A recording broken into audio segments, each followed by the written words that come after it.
Okay, hari kita akan bincangkan tentang bab 6 cahaya dan optik.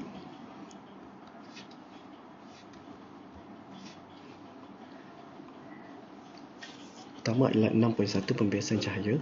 Maksud pembiasan ni adalah apabila ada perubahan laju cahaya apabila dia merambat daripada medium yang berlainan ke tumpatan optik. Maksudnya sama ada dia daripada lebih tumpat kepada kurang tumpat ataupun kurang tumpat kepada lebih tumpat. So kena tahulah ketumpatan optik bukan G simple is padu tapi ketumpatan optik bagi setiap bahan. Okay, senang je awak akan ingatkan kalau daripada kurang tumpat less kepada dense, lebih tumpat denser dia dekat. Kalau lebih tumpat kepada kurang tumpat dia jauh daripada garis normal. Garis normal ni apa? Adalah garisan titik-titik tu, iaitu garisan bersudut 90 darjah antara permukaan dua medium. Okey, indeks biasan N adalah nisbah laju cahaya di dalam vacuum kepada laju cahaya di dalam medium. Untuk laju cahaya dalam vacuum C, dia adalah constant 3.0 darab 10.8 meter per second. So ini perlu ingatlah ataupun dia akan bagi dekat dalam formula. So untuk hukum Snell, okay, ni bila kita dah check, apabila kita check dia punya sudut tuju dan sudut biasan tu, kita dapati bahawa indeks dia tu kita dapat satu hukum, iaitu kita namakan hukum biasan. Okay. So dalam hukum Snell, N2 per N1 sama dengan sin theta 1 per sin theta 2. Okay, hukum pembiasan cahaya yang hukum Snell tadi, okay, apabila medium 1 ialah udara, contoh kat sini, dan medium 2 dia masuk ke dalam kaca lah contoh. Okay, so bila kita buat satu hubungan, I, kita ingat I adalah sudut tuju, R adalah sudut biasan, okay, dalam medium yang kedua. So bila kita buatkan perkaitan, kita dapati bahawa N sudut indeks biasan adalah sin I per sin R. Okay, awak guna sahaja dia punya formula lah, N sama dengan sin I per sin R, ataupun yang tadi ni N1 sin theta 1 sama dengan N2 sin theta 2. Okay. Kalau kalau dia punya sinar tuju itu adalah 90 darjah, maksudnya tak ada pembiasan yang berlaku. Okay, contohnya kat sini dia 90 darjah daripada permukaan udara masuk ke dalam kaca, dia ada 90 darjah, so dia tak ada pembiasan, tak ada bengkok. Tapi kalau dia ada sudut, okay, di antara garis normal ni ada sudut, maka dia akan dibiaskan mengikut dari beza ketempatan lah. Okay, kalau macam ni udara masuk ke kaca, kurang tumpat kepada lebih tumpat, dia akan mendekati garis normal, sin normal. Kemudian dah masuk dalam kaca ni, dia nak dibiaskan ke udara semula, dia akan menjauhi garis normal sebab lebih tumpat kepada kurang tumpat. Okay, kemudian kita tengok dalam nyata H dan dalam ketara H. Ini adalah apabila berlaku fenomena pembiasan cahaya. Contohnya kita nampak ikan dekat dalam kolam lebih dekat dengan mata kita, padahal dia punya objek sebenar adalah bukan berada di image yang kita nampak. Okay, itu disebabkan oleh pembiasan cahaya berlaku kerana image yang masuk ke mata kita tu dah melalui medium air dan juga udara. Okay, untuk dalam ketara dan dalam nyata ni kita ada satu formula, iaitu N, indeks biasan dia adalah bersamaan dengan dalam nyata H dan bahagi kepada dalam ketara. H tu dalam nyata tu real kan, maksudnya kedudukan sebenar objek tu adalah H. So daripada permukaan medium sampailah kepada kedudukan objek yang sebenar, itu adalah H besar ataupun dalam nyata. Dalam ketara ni adalah di mana image yang kita nampak tu. Okay, image yang kita nampak daripada contohnya udara masuk ke air kan, kita duduk di atas air. So image shielding image ni adalah kita kata dalam ketara, iaitu H kecil, di mana image itu jaraknya daripada permukaan. So H over H kecil ni lah dalam nyata bahagi dalam ketara. Cuma dekat dalam ni kita kena tahulah yang mana nyata, yang mana ketara. Nyata real object, ketara tu image. Okay, contoh dia ada bagi satu soalan. Okay, ini adalah gambar satu bekas yang berisi shilling. Dekat bawah ni adalah kita tahu real object, dan image shilling ni adalah dia punya dalam ketara dia lah. So dia nak berapakah indeks biasan. Ingat, dia nak indeks biasan tu N kan. So kita dah bolehlah guna N sama dengan H besar over H kecil. Itu dia punya yang ni tadi, dia punya formula yang basic atau formula utama dia lah untuk dalam nyata dan dalam ketara. Okay, so kita tengok macam mana. Cuma dekat sini dia dah bagi dah, keluar dia adalah 2/7 kedalaman larutan. Kedalaman larutan tu adalah daripada permukaan cecair sampailah ke dasar bekas ni. Okay, so kita tengok macam mana penyelesaian dia. Okay, kita tahu kita ada formula dalam nyata over dalam ketara H besar bahagi H kecil kan. Okay, so kita nak cari sekarang dia punya soalan adalah indeks biasan. So N dia lah. Tapi bila kita nak buat indeks biasan, kita kena tahulah dia punya H dia berapa. Okay, H dia berapa kan. Sebab dia tak bagi tahu berapakah nilai H besar ni. Kita tak tahu. So kita akan gunakan ni adalah algebra lah sebenarnya. So H dia adalah H tolak 2/7H. Kita tak sini. H ni sampai sini, atas sampai ke bawah ni H besar. Okay. Lepas tu kita nak H ketara ni ataupun dalam ketara ni H kecil ni adalah dia dah bagi tahu dah dia adalah H tolak 2/7H. Kenapa 2/7H? Sebab 2/7H tu adalah jarak di antara objek dengan image. Kan dalam soalan dia dah bagi tahu dah image shilling kelihatan pada satu ketinggian yang sama dengan 2/7 kedalaman. So dekat sini adalah 2/7 daripada H besar. Okay, so yang ni dia just masukkan ni lah dalam algebra lah. Kita just masukkan H ni sebagai H kecil ni tadi kita dah tahu dah dia adalah 5/7H sebab kita dah tolak H tolak 2/7H. So kita dapat 5/7H. H bagi 5/7H. H ni dah cancel each other sebab atas bawah. So dapat 7/5 and dia sama dengan 1/1.4. Okay, ni ingat rumus ni saja. H over H kecil ni. Okay, kemudian 6.2 adalah pantulan dalam penuh. Pantulan dalam penuh ni apabila cahaya merambat daripada medium yang berketumpatan optik tinggi. Ingat, dia mesti tinggi kepada rendah. Contohnya daripada kaca nak keluar kepada udara. Okay, dengan syarat, satu lagi syarat, sudut tuju mesti lebih besar daripada sudut genting. Yang ni formula dia lah. Sudut genting tu apa?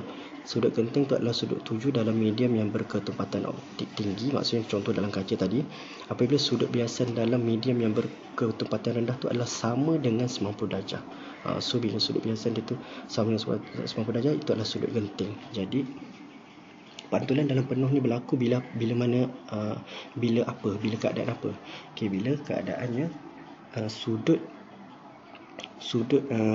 tuju tadi tu dia ni sudut tuju tu dia lebih daripada sudut genting C. Okey, sudut genting C tu dia 90 kan. Dia lebih daripada tu, so dia akan masuk ke dalam lah. Cuma kita kena ingat dia punya perkaitan dia adalah N sama dengan 1/sin C. C ni adalah sudut genting. Okay, so N tinggi, C akan rendah sebab dia berkadar songsam. Okay, contoh soalan. Jika indeks biasan intan ialah 2.42, so kita dah tahu dah indeks biasan tu adalah N kan. So sudut genting intan bagi simpanan intan dan udara boleh dikira seperti berikut. So kita tak tahu C ni berapa. Okay, sudut dia berapa. Okay, so kita akan gunakan rumus ni tadi. N sama dengan 1/sin C sebab kita nak cari C ni, kita bawa sin C kat sini, N kat bawah lah. Okay, so kita dapat 2.42 ni dah bagi dalam soalan. So kita gunakan kalkulator je, dapatlah sin C sama dengan 0.4132. So nak dapat C saja, bawa sin ke tepi ke sebelah sama dengan, dia akan dapat sin -1. Okay, awak tekan kalkulator dapat 24.4 degree. So sudut genting C intan ni adalah 24.4. Okey, aplikasi dan fenomena pantulan dalam penuh. Okay, so contohnya pembentukan pelangi, logam maya, periskop berprisma, pemantulan jalan mata jalan yang ada dekat atas jalan raya tu, biasa dekat highway, dan juga gentian optik. Gentian optik ni contohnya kita punya internet berfiber tinggi tu adalah gentian optik lah. Okay, yang ni untuk dia punya aplikasi proses detail ni awak boleh tengok dekat dalam buku teks lah. Kita lajukan saja, saya cuma bagi contoh saja. Okey, kita tengok contoh soalan kalau berkaitan dengan pantulan dalam penuh. Okey, contoh dalam rajah ni dia ada satu sinar cahaya yang merambat dari udara. Ingat, daripada udara masuk ke prisma. Prisma ni adalah kaca lah yang mempunyai indeks biasan 1.49. Okey, dia nak suruh kira, hitungkan sudut genting prisma. Okey, sudut genting prisma, kita kalau nak kira sudut genting boleh guna tadilah N sama dengan 1/sin C, tapi sebab dia nak kira C, kita terbalikkan N dia ke bawah. Yang ini sama dengan soalan yang tadi. Okay, so kita masukkan je indeks biasan ni ke bawah. So kita gunakan kalkulator, dapat 42.2 degree ni adalah untuk sudut genting prisma C.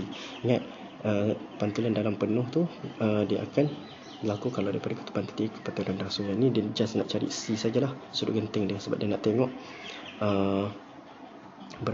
dia punya C dia tu bila mana ada satu sinar cahaya 90 darjah ni masuk. Okay. So kalau tengok dekat sini, dia nak yang kedua ni, dia nak lengkapkan sinar cahaya sehingga cahaya keluar daripada udara sekali lagi. Okay, kalau awak tengok dia bagi 90 darjah kan. Bila 90 darjah, mana-mana medium, antara dua medium 90 darjah, dia akan tak ada biasan. So dia ada straight line kat sini. Okay, kemudian awak tengok dekat AB ni. So AB ni dah jadi satah baru. Okay, maksudnya dalam prisma ni sendiri lah, dalam cahaya dalam kaca ni. Okay, so bila dipantulkan, okay, dia akan pantulan dalam penuh kat sini. Okay, so dia ada 45. So dia akan pantul dekat sini pula. Okay, kemudian kat sini pun jadi satah baru CA ni. Okay, kemudian dia akan keluar straight line lah. Sebab apa? Sebab dia 90 darjah kat sini. 90 darjah, so dia akan keluar pun 90 darjah jugalah. So dalam rajah yang ni, sudut 7I adalah 45, lebih besar daripada sudut genting C. C ni mana dapat 42 yang kita kira tadi lah. So dalam prisma ni sudut genting dia C, tapi sudut yang masuk adalah 45, lebih daripada sudut C. Ingat tadi, pantulan dalam penuh dia akan berlaku kalau sudut 7 tu lebih daripada sudut genting. So yang ni pantulan dalam penuh lah. So bila pantulan dalam penuh, dia jadi macam ibaratnya dia adalah cermin satah. So pantul sama, kiranya yang ni dah jadi pantulan lah dekat dalam kaca ni. So dekat sini pun sama, sebabkan dia punya nilai 45 lebih daripada sudut genting. So dia akan pantulkan dalam penuh dekat sini juga, dan dapatlah garis sinar 7 yang baru keluar daripada kaca. Okay, next adalah kanta cembung dan kanta cekung. Okay, kanta, ingat dia ada 12 side. Ini kanta, kalau cermin dia sebelah saja. Okay, ini adalah kanta cembung, macam gemuk ni. Kanta cekung dia ada melengkung di kedua-dua belah side. Okay, awak boleh tengok dia punya penerangan ni dekat dalam buku teks lah. Okay, cuma yang paling penting adalah kita nak tahu jenis kanta tu lah, kanta cembung dan kanta cekung. Okay, yang ni adalah kita tengok kanta cembung sekejap. Titik fokus kanta cembung adalah nyata kerana sinar cahaya yang dibias menumpu pada titik itu. Okay, so panjang fokus dia adalah positif. Ingat, untuk kanta cembung panjang fokus dia adalah positif. Sebab apa? Dia sinar cahaya yang terbias tu dia menumpu pada satu titik itulah. Okay, kalau yang kanta cekung ni, dia punya titik fokus tu adalah maya. Maya tu maksudnya di depan, seolah-olah di depan kanta ni. Okay, so dia akan dikira negatif. Okay, ni adalah istilah-istilah je. Awak kena tahulah apa tu titik pusat optik. Pusat optik tu yang tengah-tengah ni. Oh ni, pusat pertemuan antara antara kanta lah, dekat tengah-tengah kanta. Paksi utama adalah paksi yang berserenjang dengan garis daripada pusat optik ni. Okay, so dia adalah garis tengah-tengah lah. Okay, paksi kanta tu yang tadi lah, yang garis atas ni, antara kanta sebelah kiri dan kanan. So titik O tu dekat tengah-tengah antara paksi utama dengan paksi kanta pusat optik. Titik fokus adalah titik yang terletak pada kanta paksi utama kanta. Untuk kanta cembung, sinar cahaya yang selari dengan paksi utama akan menumpu pada titik ini selepas melalui kanta. Tapi untuk kanta cekung, sinar cahaya yang selari dengan paksi utama seolah-olah mencapah dari titik ini selepas melalui mata. Maksudnya macam ni lah, dia seolah-olah mencapah dari paksi utama ni. Okay. Jarak objek adalah jarak daripada objek ke pusat optik kanta. Sinilah. Okay, kalau jarak image, maksudnya mana image tu terhenti, dia adalah daripada image kepada titik pusat O ni, ataupun pusat optik kanta. Okay, ni raja sinar, kanta cembung dan kanta cekung. Okay, inilah kita nak lukiskan raja sinar dalam kanta tu. Okay, dia ada kat sini ada 3 keadaan. Okay, sinar yang melalui pusat optik pada garis lurus tidak akan dibiaskan. Maksudnya kalau dia tepat-tepat pergi ke titik optik ni, dia tidak akan dibiaskan. So dia akan jadi straight line kedua-dua kanta, cembung dan juga cekung. Okay, yang kedua, kalau sinar tu selari dengan paksi utama, terbias dan melalui fokus, titik fokus F. Maksudnya kalaulah dia punya sinar tu selari dengan ni, garis paksi utama ni, yang purple ni. So bila dia biaskan, dia akan pergi tepat melalui titik fokus F ni. Okay, tapi kalau untuk kanta cekung, bila dia selari, okay, dia akan terbias daripada paksi utama, seolah-olah titik fokus dia tu daripada titik fokus yang objek ni sini, seolah-olah. Okay, kemudian kalau kanta cembung, jika sinar yang melalui itu kena pada titik fokus F, dia akan terbias selari dengan paksi utama. Dia seolah-olah atas 2 dengan 3 ni dia terbalik. Dia keadaan dia terbalik. Kalau sini selari, dia punya terbias dia dekat titik fokus. Kalau sinar dia daripada titik fokus, terbias dia selari. Okay. Untuk yang kanta cekung pun sama juga. Dia macam sinar yang menuju titik fokus F menuju kalau tadi melalui. Untuk cembung, dia menuju, seolah-olah dia menuju ke sini, dia akan selari. Dia terbalik dengan yang atas ni. Okay. Awak kena tahu cara untuk lukis lah, sebab kadang-kadang soalan tu dia tanya di manakah image akan terbentuk. Okay, ni yang ni yang paling penting ni, sebab dia akan tanya di manakah image tu akan terbentuk. So kena tahu kedua-dua, untuk kanta cembung dan juga untuk kanta cekung lah. So kita tengok kanta cembung dulu. Okay, kalau objek tu di infinity, infinity tu maksudnya kita tak tahu tu daripada mana. Macam sini kan, dia tak ada image objek, sama ada keluar daripada slide ni ke, so dia infinity lah. Tapi bila objek infinity, apa yang berlaku, kedudukan image dia adalah jarak image dia V sama dengan F. Maksudnya image dia pada titik fokus ni. Okay, dalam kanta ni lah. So image dia adalah nyata, songsang. Songsang tu maksud terbalik dan diperkecilkan, maksud saiz dia adalah lebih kecil. Kalau objek tu lebih jauh daripada 2F, U lebih besar daripada 2F, maksud jauh lah daripada sini. Ni F, ni 2F kan. So kalau lebih daripada 2F, okay, kita tengok dia punya image dia kat mana. Okay, image dia adalah di antara F dengan 2F image ni, kat sini. So tengah-tengah lah, mana-mana kat tengah ni lah. So nanti awak akan lukis, bila dah pantulkan, okay, awak akan dapat image dia di antara 2F ni. Okay, kemudian dia punya image lah nyata, songsang dan diperkecilkan. Okay, kalau lah objek pada 2F, tepat-tepat pada 2F, image dia adalah pada 2F juga. Okay, nyata, sama saiz dengan objek, tapi dia tetap songsang. Kalau objek tu di antara F dengan 2F, maksudnya F tu, U tu lebih besar daripada, jarak dia lebih besar daripada F, maknanya di antara lah F dengan 2F ni. So dia akan terbentuk di lebih jauh daripada 2F pada image, dan dia adalah songsang tapi saiz diperbesarkan. Okay, ini untuk keadaan 1, 2, 3, 4 ni, image dia semua nyata, songsang, tetapi kita tengok saiz dia tu berbeza-beza ikut keadaan. Okay, kalau lah objek tu pada F, tepat-tepat pada F, apa yang berlaku? Image infinity. Nampak tak dia macam terbalik dekat sini, dekat yang pertama tadi.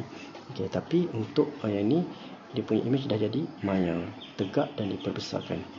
Okay, kalau objek di antara F dengan pusat optik, maknanya dia di antara pusat optik ni dengan F, depan lagi lah daripada F tu, dia akan jadi infinity juga, tapi dia lebih daripada F lah. Okay, dia akan jadi maya, tegak dan diperbesar. So kalau image itu kita tak tahu di mana, maksud infinity, dia adalah maya. Nampak dua ni. Okay, kita tengok pula untuk kanta cekung.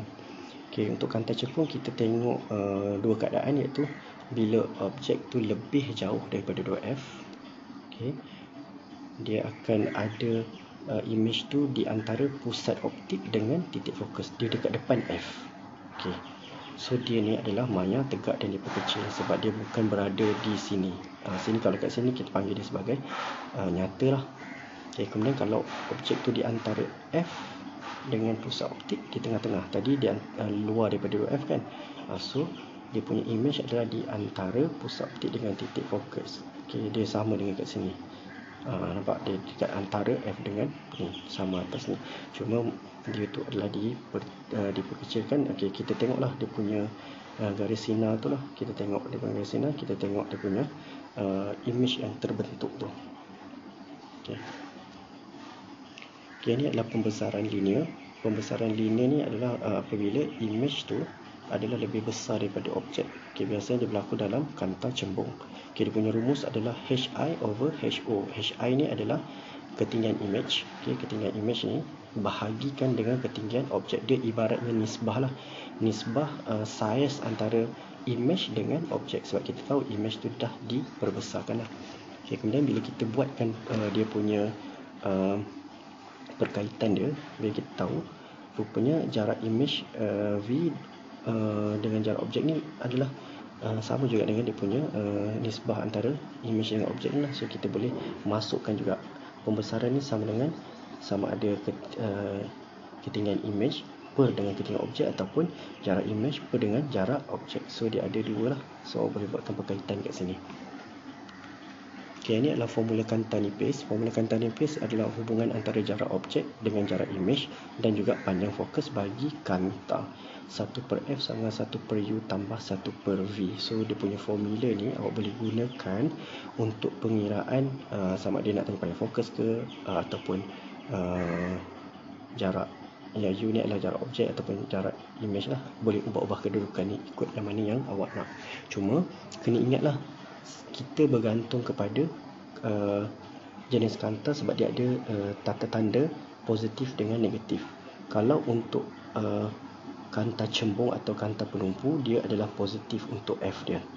Okay. Kalau kanta cekung atau pencapah, dia adalah negatif untuk panjang fokus dia. So ingat, dekat F ni kena hati-hati, mesti letak tanda yang betul. Okay, jarak image V, kalau kanta cembung dia adalah image untuk positif adalah image nyata di sebelah kanta yang bertentangan dengan objek. Maksudnya kalau lah image tu adalah nyata, jarak image tu V ni awak mesti letak positif, tapi kalau dia maya mesti letaknya negatif. Sebab yang ni kalau salah negatif positif, awak akan dapat jawapan yang berbeza. Okay, kita tengok contoh soalan. Sekeping kanta cembung mempunyai panjang fokus 12 cm. Ingat, kanta cembung F ni positif ke negatif, dia adalah positif sebab dia kanta cembung. Dia nak tentukan ciri-ciri kedudukan dan pembesaran linear image apabila jarak objek ialah 18 cm dan 4 cm. Jarak objek ni adalah U. Okay, jarak objek ni tak berubah lah sebab dia sentiasa positif. Yang berubah adalah F ataupun V saja. Okay, so bila kita masukkan dekat formula kanta nipis tadi, 1/f sama 1/u tambah 1/v, kita nak cari v dia kan, sebab kita tak tahu v lagi. Okay, so masukkan 1/v ni ke depan. So kita dapatlah 1/f tolak 1/u. Ingat, mesti masukkan tanda positif negatif yang betul. So oleh sebab dua-dua ni adalah positif, sebab f dia adalah kanta cembung dan u mesti positif lah. So kita akan menggunakan 1/12 f tadi tolak 1/18 dia punya u. So dapatlah v dia positif 36. So bila dah buat ni dapat tanda ni adalah positif, so kita tahulah dia punya image tu adalah nyata. Okay. Kemudian kita buat pula pembesaran. Pembesaran kita tahulah M sama ada HI or HO kan, tadi ketinggian kan, tapi dalam ni dia tak bagi H, dia bagi V dengan U, boleh guna V dengan U lah. 36 bagi 18 dapatlah 2. Maksudnya bila dapat 2 ni dia diperbesarkan. So awak ketahuilah, kita boleh tahu dekat sini dia adalah nyata. Okay, dekat sini dia adalah diperbesar. Okay, so dia adalah sasang lah. Image terletak 36 cm daripada kanta dan berada di sebelah kanta yang bertentangan dengan objek dan image diperbesarkan. Sebab dia nyata kan, so dia sebelah kanta. Okay, kalau dia 4 cm, buat yang sama juga. U mesti positif. F dia adalah positif sebab guna panjang fokus yang sama, kanta yang sama. Masukkan je lah nilai. So bila awak buat pengiraan, V dia dapat negatif 6. So negatif ni satu ciri kita dah tahu, dia adalah maya.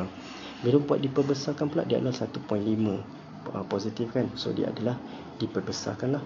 So image terletak 6 cm daripada kanta dan berada di sebelah kanta yang sama dengan objek. Image diperbesar 1.5 kali. Okay, sebab dia guna kanta cembung, so dia punya kedudukan tu adalah berada di sebelah kanta yang sama objek. Okay. Okay, aplikasi kanta ni ada kanta pembesar, teleskop dengan mikroskop. Ni bolehlah tengok nanti.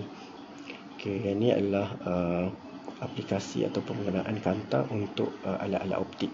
Contohnya mikroskop majmuk, awak akan ada dua kanta objek dengan kanta mata. Ini boleh bacalah dekat dalam buku teks dia punya detail saja. Saya tak akan terang kat sini. Nanti kita akan sambung kalau sempat dalam kelas. So teleskop macam ni, dia ada kanta objek dan juga kanta mata. Okay, ini adalah aplikasi kanta kecil biasanya digunakan dalam kamera telefon dan juga CCTV. Okey, pengungkap image oleh cermin sfera. Okey, yang ni last topik 6.6. Tadi kita guna kanta, dia ada kedua-dua belah kan. Kanta ada sini satu, sini satu. Tapi yang ini adalah cermin sfera, maksudnya dia adalah separuh daripada kanta sebenarnya. So dia punya sifat dia tu dia lainlah daripada kanta, sebab kanta dia akan ada pembiasan kan. Tapi yang ni dia ada kita tengok dia punya gambar raja sinar pun dia berbeza daripada kanta. Tapi cermin pun dia ada cekung dan cembung lah, sama je. Kalau dia ada lengkung ni, cahaya keluar daripada lengkung, dia adalah cekung. Kalau cahaya ni daripada yang termelengkung macam ni, bukan daripada kawasan dalam, dia adalah cermin cembung. Okey, dia pun ada juga F juga. F ni kita punya fokus tadi.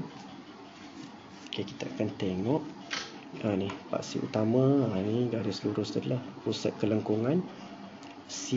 Okay, kita tengok tadi pusat kelengkungan ni C ni. Okey, kan cermin cekung dekat depan dia, cermin cembung dekat belakang dia. Okey, C tu.